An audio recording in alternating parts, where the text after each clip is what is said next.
Hi, is this the Ultimate Miter Saw Fence? Did I just crack the code for dust extraction for miter saws? And also, did I add a zero clearance insert to it and some hold down clamps? Boy, that would be amazing.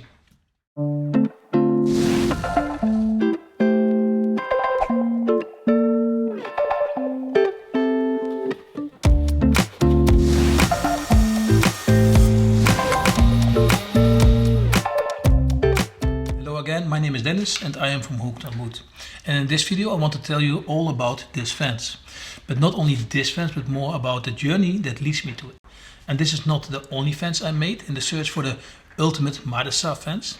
I ended up with two fences, from which I think at least one can be very exciting if you want to bring woodworking with your miter saw to a whole new level. And the good part is, everyone can make this fence. So follow me in this journey.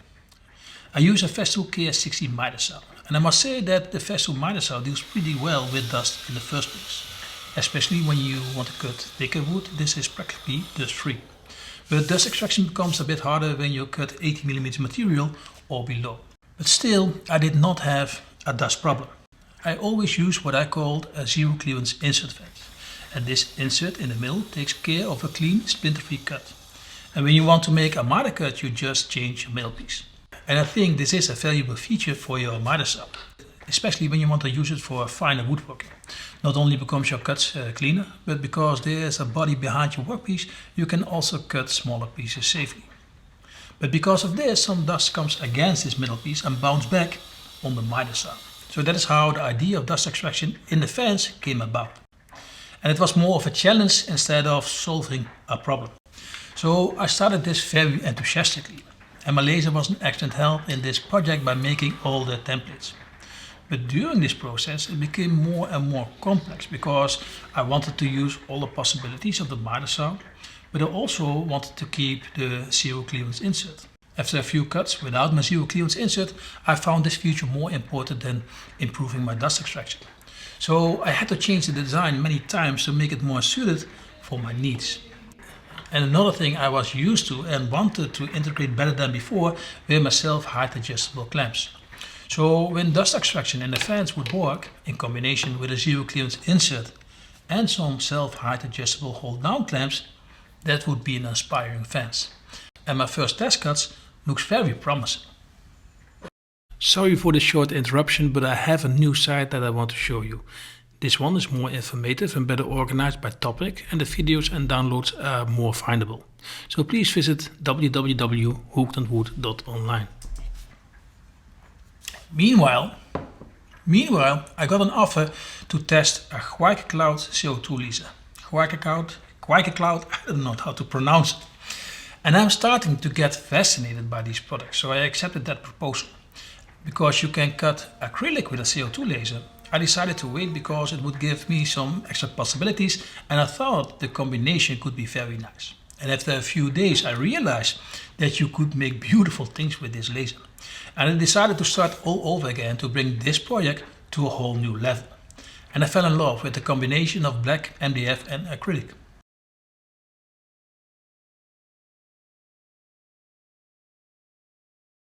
There was only one problem: I was not able to make test cuts that would be realistic.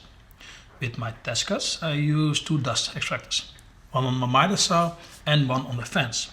And I had two record power cam vacs for this project, and although they have 5 motors together, I only used 2 or 3 motors during these test cuts. And because these test cuts were promising, I continued this project. And the last thing I had to do was make a box to connect all the inlets to one dust extractor efficiently. And when we talk about dust extraction, you must know that you cannot make as many holes as possible and expect good dust extraction. When you make too many holes, you will lose airspeed. So my thinking was to keep the number of holes under the diameter of the dust extractor's inlet.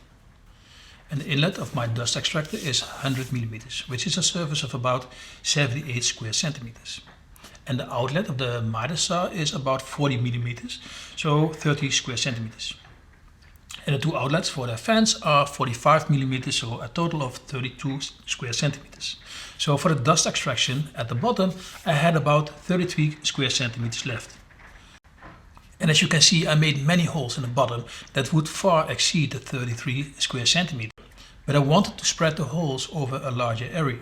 So to prevent the system from losing too much pressure, I made a channel inside with 2 air gaps of 50 square centimeters to keep the pressure in the system optimal. At least that was my thinking.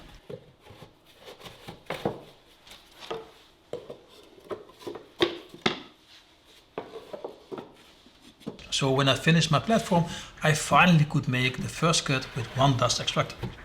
And in my former situation, one duct pipe of 2.5 inch ran all the way from my dust extractor to the dust inlet of my workbench. Now I built it much more efficiently with a 4-inch inlet to the box, separating it into the different outlets. And I also upgraded from a 2-motor cam vac to a 3-motor cam vac. And I can already tell you that the 2-motor cam vac is an absurdly powerful dust extractor. And with my 3-motor cam vac, I mostly use 2 motors. But in this case, that extra help might be what I needed. In fact, this cam vac is so powerful that my cyclone imploded immediately when I forgot to open the blast kit. And that was only with 2 motors. The suction in the bottom was pretty good and the extraction was very nicely distributed over the entire surface. And the suction in the fence was even better than expected. But the result when using the fence and bottom suction was even worse compared to when I only used the extraction in the miter saw. And of course it's plausible that the extraction in the fence would be slightly less if you spread this extraction over several outlets. What I did not expect, however, was that this would have such a big effect on the dust extraction of the miter saw. And the dust extraction in the fence and bottom could not compensate for this. And at that time, that hits me hard. This was already my 4th version and this whole project started to cost me much more time than I wanted to spend on it. So when I recovered from that, I thought to give it one last chance and make a completely new fence with more priority to dust extraction. First I closed the suction in the bottom, so all the suction would only go to the miter saw and the fence.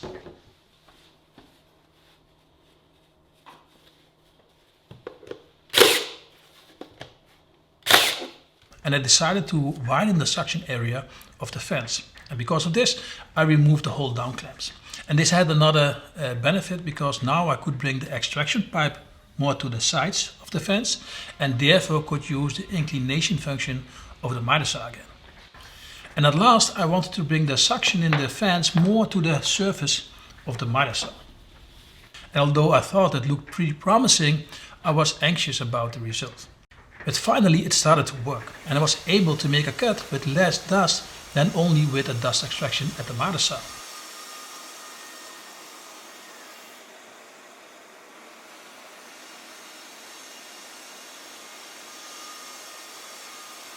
And although at first glance it doesn't seem that much more effective, it does a pretty good job by keeping the sides and the back of the miter saw clean. And without fence extraction this was not possible. But there still is dust at the front of the miter saw, but this is the same in both situations. And even when I challenged the dust extraction with some nasty cuts, I found the results very good and I think the dust extraction does a pretty good job here. But although I'm pleased with the improvement and I think the fence looks again fantastic, I found it difficult to sell this as a big success. This is mainly because the dust extraction in the miter saw also improved because of the more efficient way of connecting it to the extra powerful cam vac. But when I see how nicely the fence keeps the sides and the back clean, you can absolutely talk about a solution that keeps dust within limits. So the question is if it is worth all the effort and if it is something you should consider adding to your miter saw station. And then I have to say that I'm really not sure.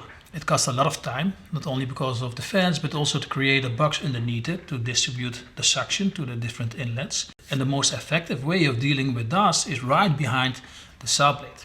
But when that is covered and you want to go one step further, fence extraction is one way to consider.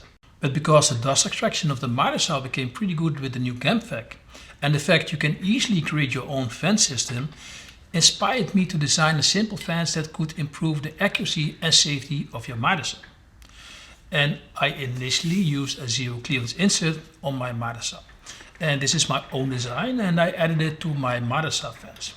And I also said earlier in this video, I think it is a very beneficial addition to your miter saw.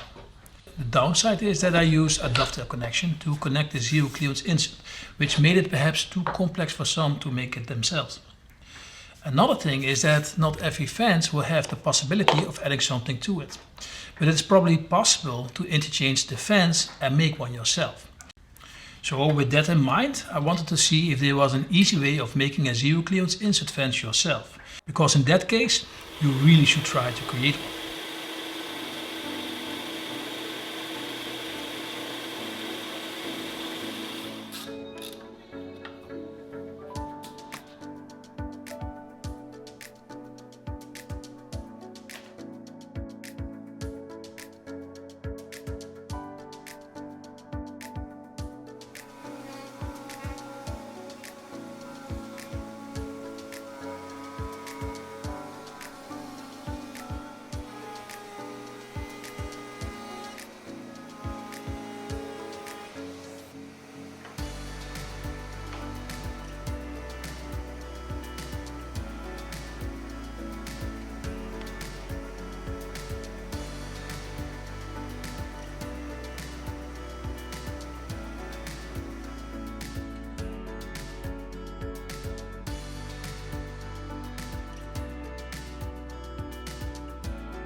Well, that was the experiment to create the Ulitmate Miter Saw Fence. I meanwhile cracked the code for improving dust extraction. And I have to say that I do not think I succeeded in cracking that code. But with this fence tool I have come pretty far. And I like the fact that it stays clean at the sides and the back of my miter saw. So I also will not consider it a failure either. It just took me way too much time to come to this point. And at this moment I do not know if I will use the fence with dust extraction or replace it later with the fence with the hold down clamps. But I can say, when you make a fence with a zero clearance insert, I'm pretty sure you do not want a fence without it anymore. It simply gives you too much stability and a cleaner cut. And on top of that, I think it still looks incredible. And regarding the self-adjustable hold down clamps, I think this is the only way you will clamp down your workpieces in practice. Otherwise you will just hold it in place by your hand.